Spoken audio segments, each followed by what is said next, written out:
Pessoal, boa noite. Bom dia ou boa tarde, dependendo da hora que você esteja vendo esse vídeo. A gente vai falar um pouquinho a respeito de banco de dados. A gente vai fazer uma pequena introdução, basicamente para dar um panorama geral de banco de dados. E à medida que a gente for avançando no curso, a gente vai avançar no detalhamento de alguns conceitos aqui, ok? Vamos lá. Primeira coisa, a gente precisa compreender que dados, um dado ou um conjunto de dados é um conjunto mínimo de informações brutas sem qualquer tratamento. Uma data de nascimento. Não, vou ser melhor. Uma data, isoladamente, ela é apenas um dado sem qualquer tratamento. Se você tem uma data de nascimento associada a uma pessoa, aí você já começou a dar um tratamento àquele conjunto de dados. Bom, isso já nos dá um conjunto de informações para uma pessoa. A gente consegue associar o nome da pessoa a uma data de nascimento de forma que a gente já sabe que informações são dados que são já tratados e que possuem algum significado, alguma compreensão sobre uma determinada situação e contexto. Por exemplo, você pega um RG, uma identidade de uma pessoa, sei lá, tem um conjunto de dados que, como eles têm um significado, um contexto, uma associação, é um conjunto de informações. Então, os dados não estão meramente brutos ali. Bom, aí a gente vem para o próximo, o conhecimento.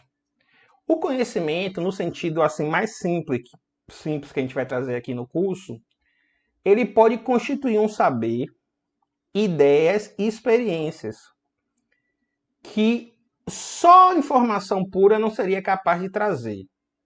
A gente pode entender, então, que o conhecimento são informações trabalhadas. Esse trabalhar informações exigem análise, correlação, existe busca, interpretação, etc. Então, assim, ficar atento que o conhecimento é algo muito mais amplo. Só para dar um exemplo, um estudante que decora fórmulas de física, mas ele não entende o porquê de usar aquela fórmula, os contextos, ele só tem a informação de quais são as fórmulas, não o conhecimento de como usar e quando usar. Vamos lá agora para um exemplo prático. Aí eu tenho um conjunto de dados, e aí está organizado na forma de uma planilhazinha ou uma tabelinha. A gente tem um conjunto de informações aí representado numa arte aí que representa um RG, né, uma identidade, que você vê que esses dados estão correlacionados, então a gente tem informação de uma pessoa. A gente tem agora o conhecimento, que é o conjunto de informações trabalhadas. E aí, nesse caso que a gente traz, a gente tem dados sobre violência contra mulheres, né? Eu estou gravando esse vídeo no dia 8 de março, então alguns dados aí sobre a violência das mulheres, contra as mulheres, né? A fonte está bem pequenininha ali na figura. E para a gente extrair um conhecimento de um conjunto muito grande de dados com diferentes instrumentos de coletas e armazenamento de dados, a gente tem que coletar os dados, fazer busca por informações, análise, inferências, cruzamentos, comparativos, associações, etc. Aí você gera conhecimento.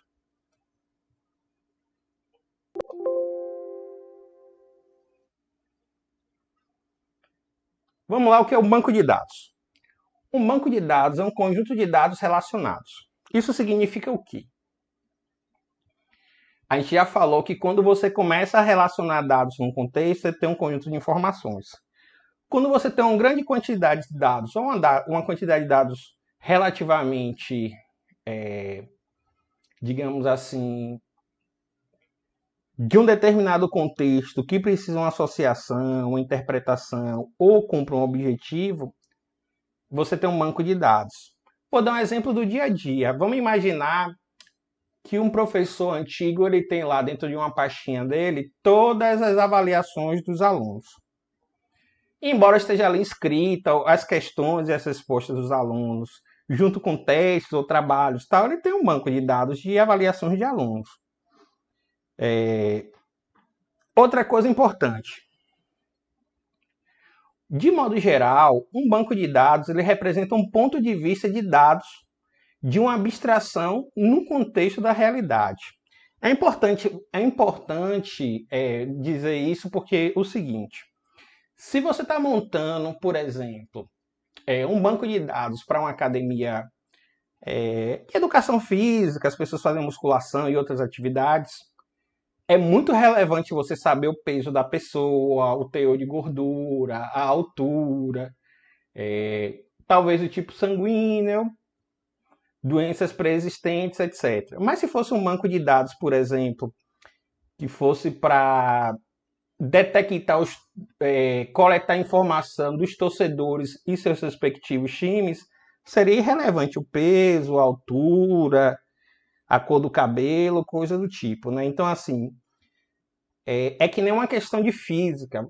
Por exemplo, você tem a realidade ali de um objeto que se move numa velocidade tal, velocidade constante, no plano inclinado, supostamente sem atrito, e aí despreza uma série de coisas que podem atuar sobre aquele corpo. Até se fala na física do vácuo, né? Basicamente, os dados que você precisa para resolver uma questão dessa é a velocidade inicial, o ponto inicial, o ponto final, o tempo de deslocamento, e com esses dados você resolve a questão. Em banco de dados se procura também você ter uma representação mínima de dados que possa dar conta de representar aquele contexto. Então, assim, como eu disse, né, as informações que são internamente dados, eles são organizados para atingir uma demanda e um objetivo de uma realidade. Portanto, não existe um banco de dados universal. Não existe. Existem bancos de dados com propósitos muito específicos.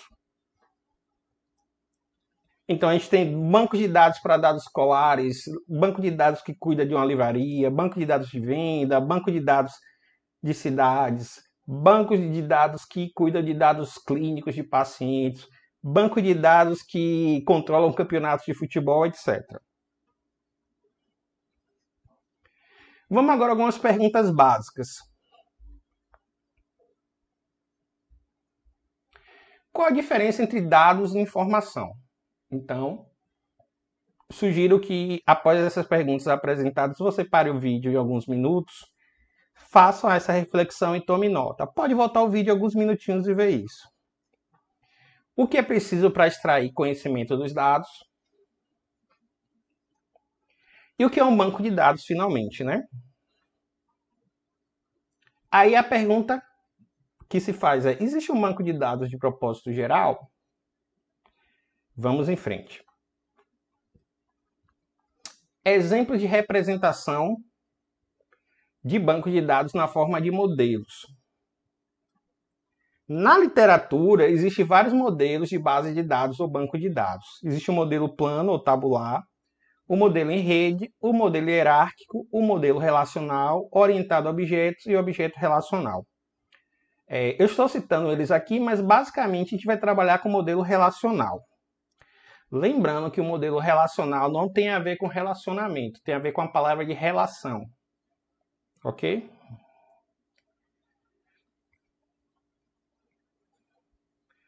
Então a gente tem a representação aí nessa primeira imagem de um modelo conceitual. Eu vou falar um pouquinho lá na frente.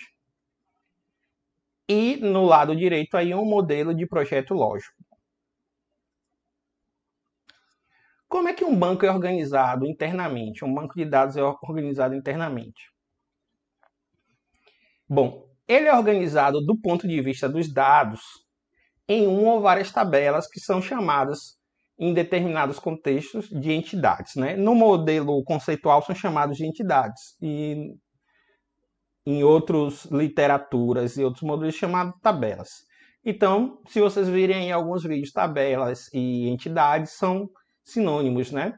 Se assemelha também às classes de dados lá do Java e outras linguagens. As tabelas são organizadas internamente com atributos, na forma de atributos. Também é comum se chamar de campo, ok? Os dados ficam registrados nos atributos, que são as variáveis ali internas da tabela. Outra coisa interessante é que existe um relacionamento entre as tabelas.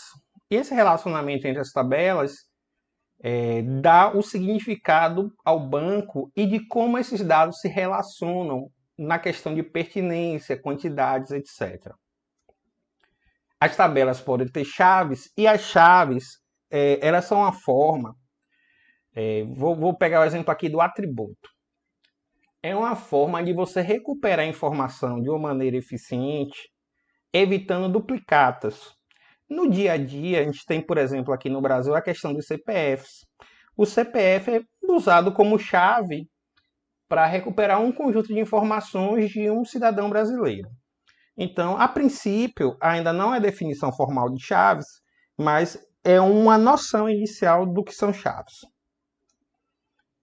Aí apareceu nessa figura um banco de dados, que está no meu livro de banco de dados, que é uma clínica pequena que tem um conjunto de tabelas mínimo que dê conta de gerenciar as consultas realizadas pelos médicos e nos pacientes, as doenças que foram tratadas, os ambulatórios que ocuparam pacientes, as especialidades médicas e que funcionários atuam nos ambulatórios.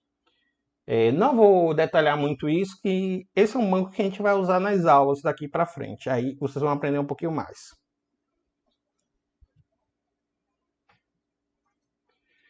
Vamos lá. Uma das formas de representação de banco de dados é representação conceitual. Esse diagrama, ele chama diagrama entidade relacionamento. Existem várias notações possíveis. Essa é uma notação do BR Modelo, que é um software nacional muito bom. Já foi premiado em vários artigos do Congresso Brasileiro de Sociedade e Computação. Quando a gente trabalhar modelagem de dados, a princípio, o modelo conceitual a gente vai trabalhar com essa notação. Os retângulos representam as tabelas ou entidades, as bolinhas ali, os atributos. O que está lá em azul são os atributos chaves ou chaves primárias. E os losangos, que são verbos, se vocês estiverem atentos, representam os relacionamentos. Lá na frente a gente vai entender como isso se desdobra.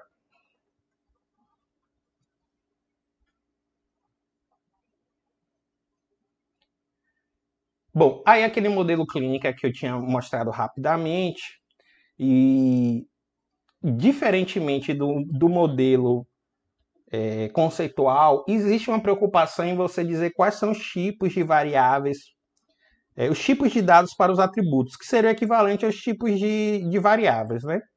Lá no Java você tem o inteiro, você tem um booleano, você tem o string, você tem o char, você tem um float e tem diversos, né? Aqui, nesse modelo que vocês estão vendo, existe o varchar, que equivale às strings, o char, tem um int, que é para inteiros, você pode ver ali que dia, tem o tipo date, que representa datas, o time, que representa tempo. Onde você vê nesse modelo aí, int, são dados inteiros, né? Float, as outras linguagens de programação tem. Existem outros tipos, né? No MySQL especificamente e no SQL ANSI padrão. A gente não vai detalhar muito, só queria fazer uma observação que nós temos aí umas chavezinhas na cor amarela e vermelha. Na cor amarela representam chaves primárias e na cor vermelha chaves estrangeiras. A gente vai falar isso lá na frente. Revisando, um banco de dados pode ter várias tabelas. De modo geral, representa um ponto de vista de dados ou de uma abstração de uma realidade ou contexto, né? Um contexto de uma realidade. As informações que são organizadas internamente por dados crus são organizadas para atingir uma demanda e um objetivo daquela realidade. Não existe um banco de dados universal que dê conta de toda a realidade. A realidade é muito complexa para isso e nem seria eficiente recuperar tanta informação. E existem bancos de diversos tipos. Algumas perguntas básicas. Novamente, sugiro que vocês parem o vídeo e tomem nota das respostas dessas perguntas. Podem voltar no vídeo. Esses conceitos são extremamente importantes para vocês prosseguirem adiante. Bom, por que a gente não usa mais sistemas de arquivos como antigamente, né? Talvez quem já fez linguagem de programação possivelmente guardou dados de uma aplicação feita na linguagem C, Java, etc., em sistemas de arquivos, ou arquivos binários, ou arquivos contendo objetos de uma classe, etc. No passado, você escrevia a aplicação diretamente para interagir com esses arquivos de dados, mas você acabava misturando a aplicação com acesso aos dados, você não conseguia ter um controle de concorrência.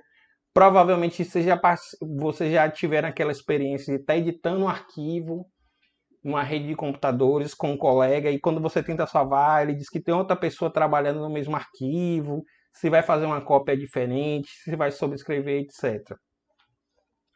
O sistema de banco de dados ele acaba funcionando como se fosse um meio-campo. Ao invés de seus aplicativos ou programas acessarem os dados diretamente, ele simplesmente ele atua ali recebendo essas requisições de acesso e gerenciando esse acesso aos dados. Não é a única funcionalidade, mas isso por si só foi um avanço para os sistemas de banco de dados. Hoje é possível você ter bancos de dados cujos arquivos de dados estão espalhados em servidores diferentes e você tem um servidor ou um conjunto de servidores de banco de dados, os famosos SGBDs, que controla esses acessos e retorna as informações. Então, como eu disse, os sistemas gerenciadores de banco de dados, eles são uma coleção de programas que permite o usuário a criar e manter um banco de dados. Ele não só ele atua como um sistema que gerencia esses dados, né, que ele encapsula ali os dados no sistema de arquivo, mas como ele também oferece ferramentas para trabalhar esses dados, né? Ele, por exemplo, ele tem lá, além de gerenciar os sistemas de arquivos para organizar a informação a ser armazenada, ele tem ali, por exemplo, ferramentas para especificar tipos de dados, as estruturas, restrições de dados, política de acesso, segurança, etc. Catálogo de dados, um dicionário que explica o que são os dados, etc. O MySQL é um servidor, um software de gerenciamento de banco de dados, é um sistema gerenciador de banco de dados. E a coisa mais importante desses softwares é que eles funcionam com uma camada de abstração.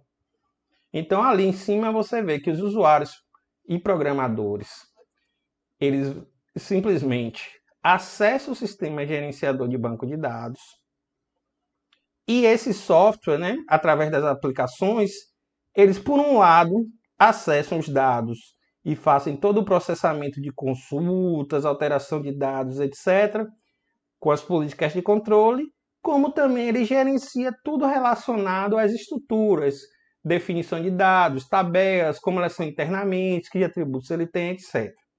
Não são as únicas coisas.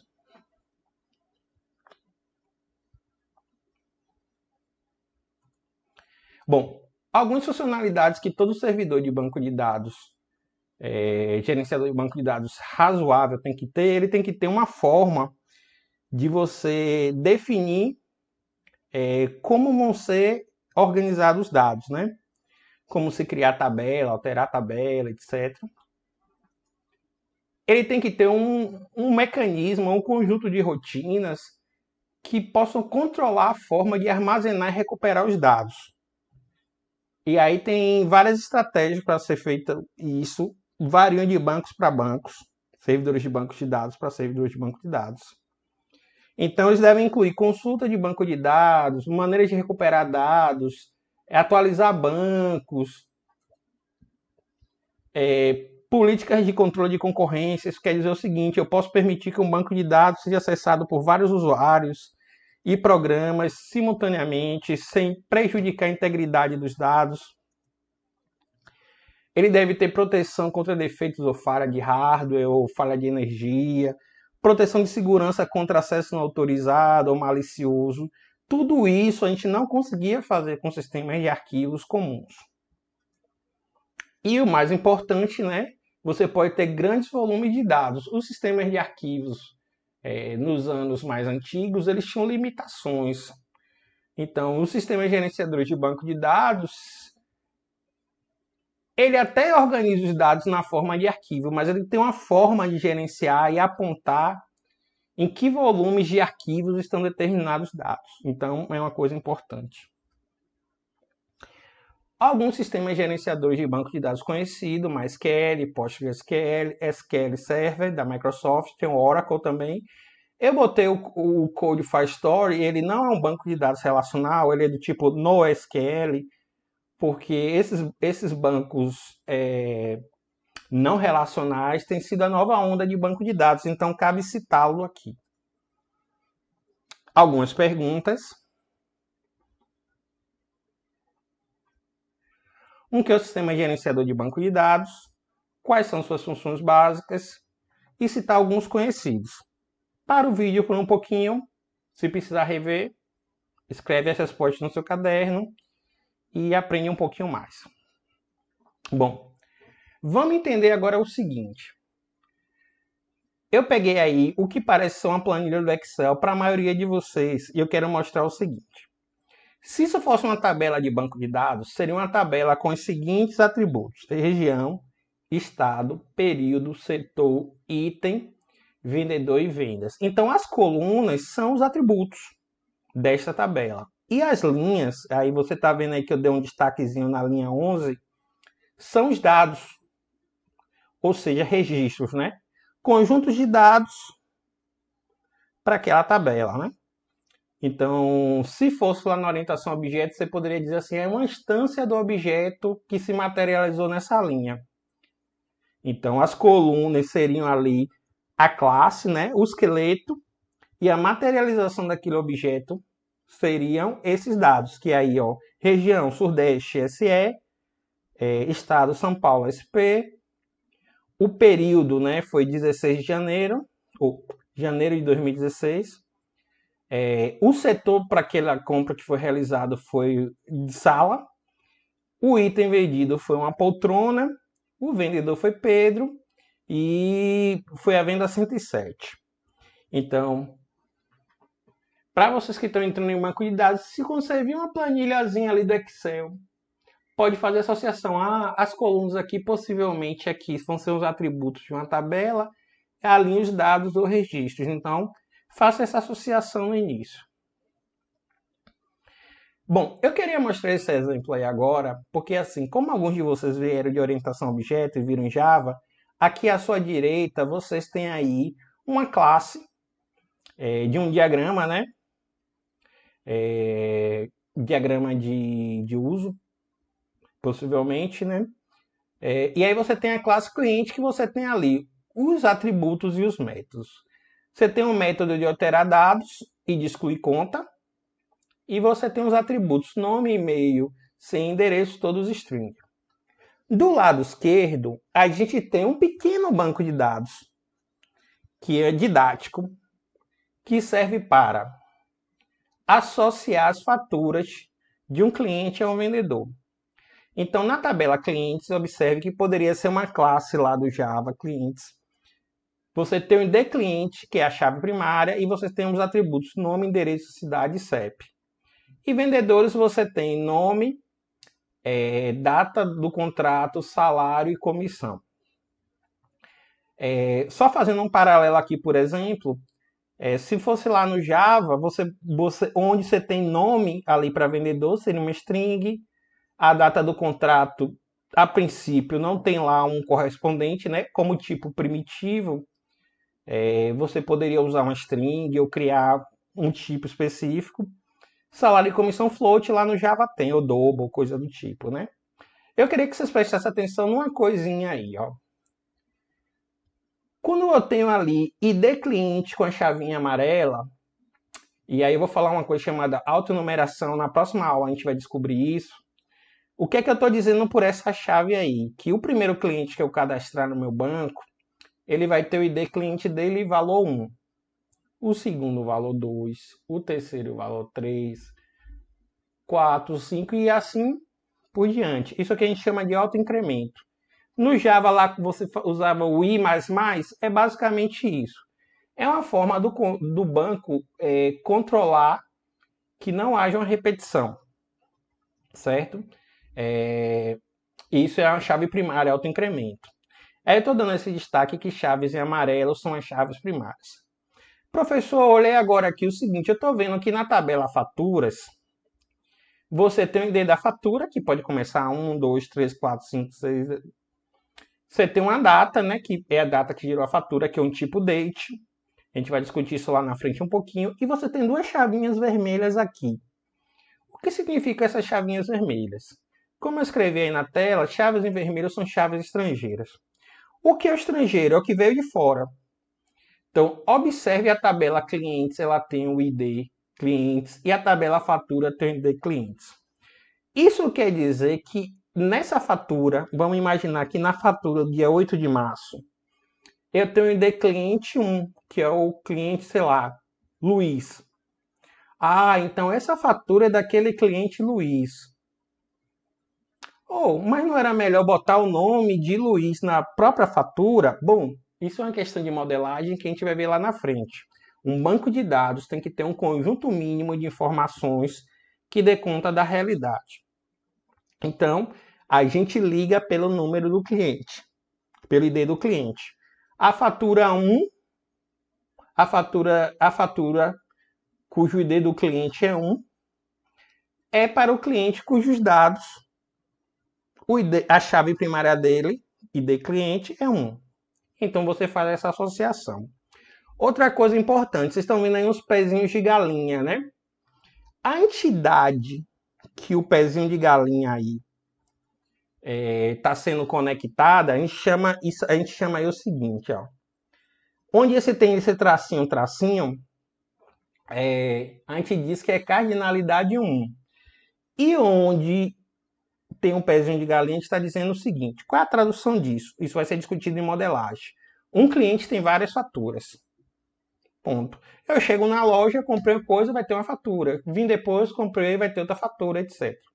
Agora, a leitura no sentido inverso. Uma fatura não pode estar em nome de vários clientes diferentes. Você vai numa loja e compra um produto, aí a pessoa pergunta, CPF na nota? Sim.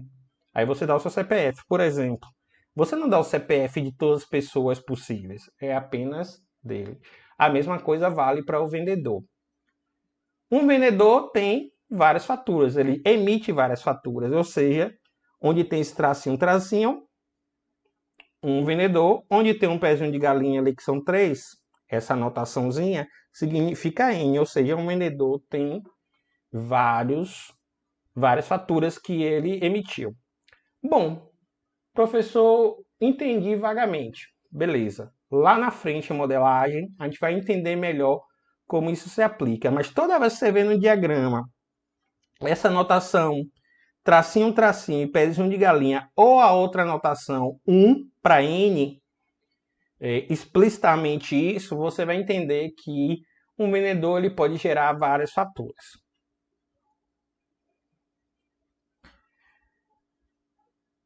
Para finalizar, algumas perguntas básicas. Qual a diferença de registro ou linha e atributo e coluna? Os atributos podem ter tipo? Qual a diferença entre chave primária e chave estrangeira? Então, sugiro que reveja um vídeo, faça algumas leituras e possa responder essas perguntas. Então, a gente encerra aqui.